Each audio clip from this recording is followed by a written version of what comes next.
हे बघा हे आरटीओचे नियम आहेत का? हे बघा, आरटीओने पूर्णपणे फुल टर्न पण घेतलेला नाहीये. बघितलं तुम्ही मित्रांनो? हे बघा आरटीओ कसे गाडी चालवते बघा. आरटीओचा ड्रायव्हर कसा बोगस पद्धतीने गाडी चालवतोय बघितलं. आरटीओ ऑफिसर गाडीत बसले असताना देखील रॉंग साईडने ह्या आरटीओच्या ड्रायव्हरने गाडी घेतलेली आहे. एवढं इमर्जन्सी आहे का साहेब तुम्हाला कुठे जायचं?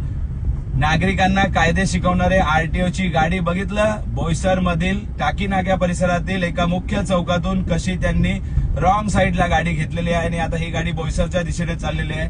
नागरिकांना कायदे शिकवणारे स्वतः कायद्याचं उल्लंघन करत आहेत. परिवहन मंत्र्यांना माझी विनंती आहे साहेब, या गाडीच्या ड्रायव्हरला आपण निलंबित करतील का? का यांनी रॉंग साईडने टर्न घेतला? जर नागरिकांनी घेतला तर नागरिकांना 5-5, 10-10 हजार रुपये ट्रॅफिक पोलीस फाईन मारतात.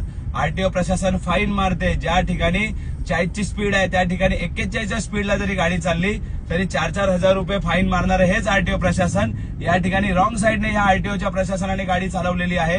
तर ह्या आरटीओच्या प्रशासनावरती आपण कारवाई करतील का? माननीय परिवहन मंत्री साहेब, ही गाडी MH04 LT 6748 कोण ड्रायव्हर चालवत आहेत त्याची चौकशी करा. आणि बाजूला बसलेले 3 स्टार ऑफिसर, त्यांना पण नियम माहिती नाहीत का? त्यांनी ड्रायव्हरला सांगायचं ना बाबा बाजूने तू गाडी नको घेऊ.